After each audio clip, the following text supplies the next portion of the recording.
মৰমৰ ছাত্ৰ-ছাত্ৰীসকল, আশা কৰোঁ তোমালোকে পঢ়া শুনা কৰি আছা। প্ৰথমে তোমালোকক এছআৰ এডুকেশ্যন চেনেললৈ স্বাগতম জনাইছো আৰু মই এছআৰ ছাৰ।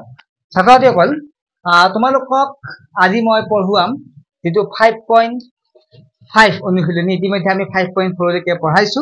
আজি আমি 5.5 টো চাম। একেবাৰে সহজ, মেথছটো একেবাৰে সহজ। যেতিয়া তোমালোকে মেথছটো সহজ বুলি ভাবা, বহুতে টান বুলি ভাবে কাৰণে মেথছটো টান হৈ পৰে, হয় নহয়? কিন্তু চাবাচোন, তোমালোকে আমাৰ লগত পঢ়ি থাকা, তোমালোকে মেথছটো একেবাৰে সহজ পাবা। গতিকে তোমালোকে চেনেলটো ছাবস্ক্ৰাইব কৰি ল'বা, হয় নে? এতিয়া আমি আলোচনা কৰিম যিটো 5.5 টো, ঠিক আছে? ইংলিছ আৰু আছামিজ দুইটা একে ধৰণৰে তোমালোকে কৰিব পাৰিবা। যিটো আছে ৱৰ্ক ইট আউট, মই ওপৰত লিখি দিছো ৱৰ্ক ইট আউট, যিটো আমি অসমীয়াত হ'ব কৰি চাও আহা।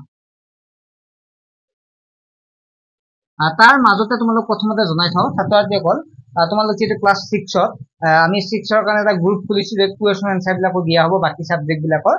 চ' হোৱাটছএপ গ্ৰুপটো তোমালোকে জইন হৈ লোৱা, বিনামূলীয়া, কোনো পেমেন্ট কৰিব নালাগে। হোৱাটছএপ গ্ৰুপত 9394628219 এই নাম্বাৰত তোমালোকে SMS কৰিবা কি বুলি, তোমাৰ নামটো লিখিবা, তোমাৰ ক্লাছটো লিখিবা আৰু ডিষ্ট্ৰিক্টখনৰ নাম লিখিবা। তেতিয়া তোমালোকে ক্লাছত জইন হৈ যাব পাৰিবা, ঠিক আছে? আৰু ইয়াৰ উপৰি তোমালোকৰ দাদা বাইদেউ যদি আছে ক্লাছ 7, 8, 9, 10ৰ আমাৰ অনলাইন টিউচন হৈ আছে, তোমালোকৰ দাদা বাইদেউ এতিয়া ক'তো যাব দৰকাৰ নাই, আমাৰ ইয়াতে লাইভ ক্লাছৰ যোনতে পঢ়াই আছো, জইন হ'ব পাৰিব এই নাম্বাৰটোতে, ঠিক আছে? একেবাৰে নাম, ক্লাছ আৰু ডিষ্ট্ৰিক্টখনৰ নাম দিলে হ'ল।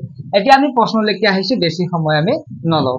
এতিয়া কৈছে যে প্ৰথমটো draw similar diagram for the following. এক নম্বৰ হৈছে নাম্বাৰ অফ পেজ 16, তাৰপিছত থ্ৰেড গ্ৰেড 4। ইয়াতো ঠিক তেনেদৰে আছে। অসমীয়া দি চাওঁ, তলত দিয়াবোৰৰ বাবে একে ধৰণৰ চিত্ৰ আঁকা। খুঁটিৰ সংখ্যা দিয়া আছে 16 আৰু সূতাৰ ব্যৱধান দিয়া আছে 4।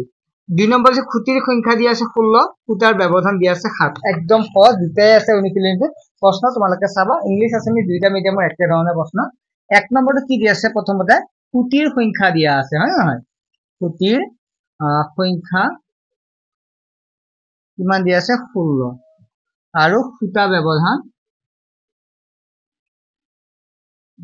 দিয়া আছে 4, হয়নে? আৰু ইয়াত যদি ইংলিছতো এনেকুৱাই দিয়া আছে, নাম্বাৰ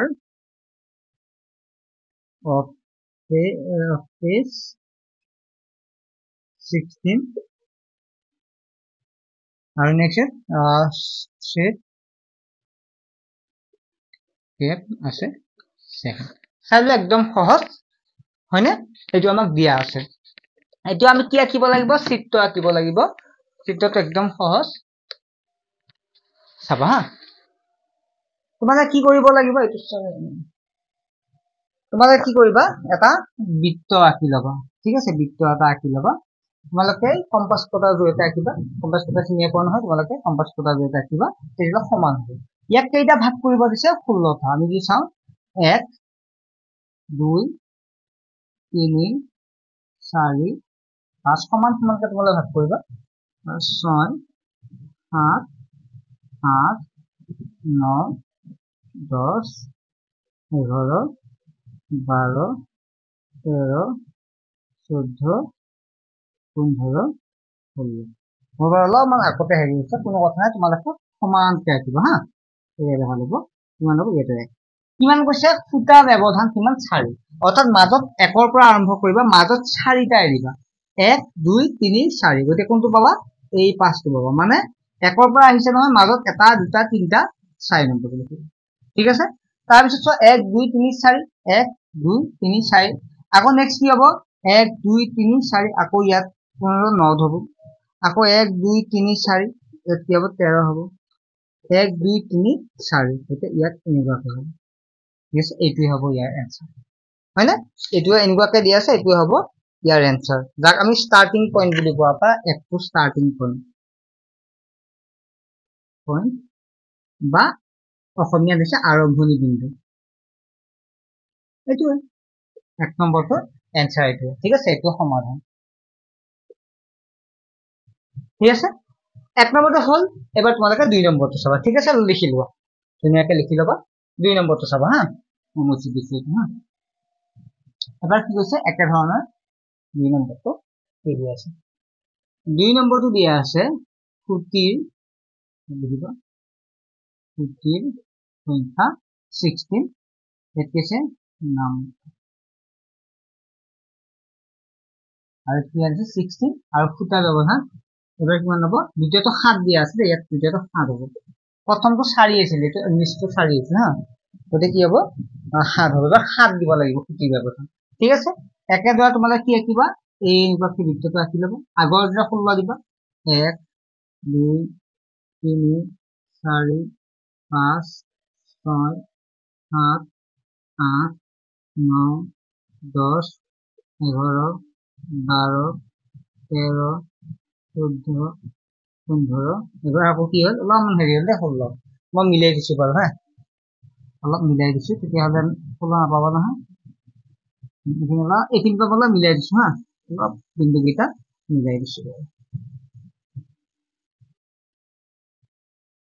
মানে অলপ মই আৰম্ভণিতে আঁকি দিছো মই ভিডিঅ' বিলাক কাটি কাটি নবনাও একেবাৰে বনাও তোমালোকে স্কিপ কৰি ল'ব দৰকাৰ হয় ঠিক আছে 1 2 3 4 5 6 7 8 9 10 11 12 13 14 15 এনেকুৱাকে তোমালোকে সমান সমানকে আঁকি ল'বা ঠিক আছে এতিয়া প্ৰথম কি হৈছে ব্যৱধান 7 বুলি কৈছে 1 ৰ পৰা 1 2 3 4 5 6 7 হ'ব 8 হ'ব মানে 1 ৰ পৰা 8 লৈকে যাব বুজি পাইছা সমানকে স্কেলৰ জৰিয়তে ৰাখিবা 8 আকৌ 1 2 3 4 5 6 7 8 হ'ব 8 ৰ পৰা ক'লৈ যাব সবতে 7 কেনে 1 2 3 4 5 6 7 এবাৰ 1 2 3 4 5 6 7 15 লৈকে যাব আধা আধা 15 7 7কে কৰিলে হয় আকৌ তোমালোকে 1 2 3 4 5 6 7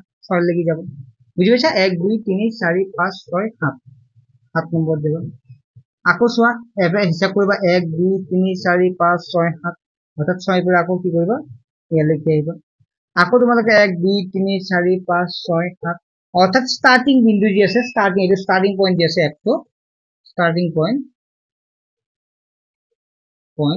অৰ্থাৎ আৰম্ভণি বিন্দু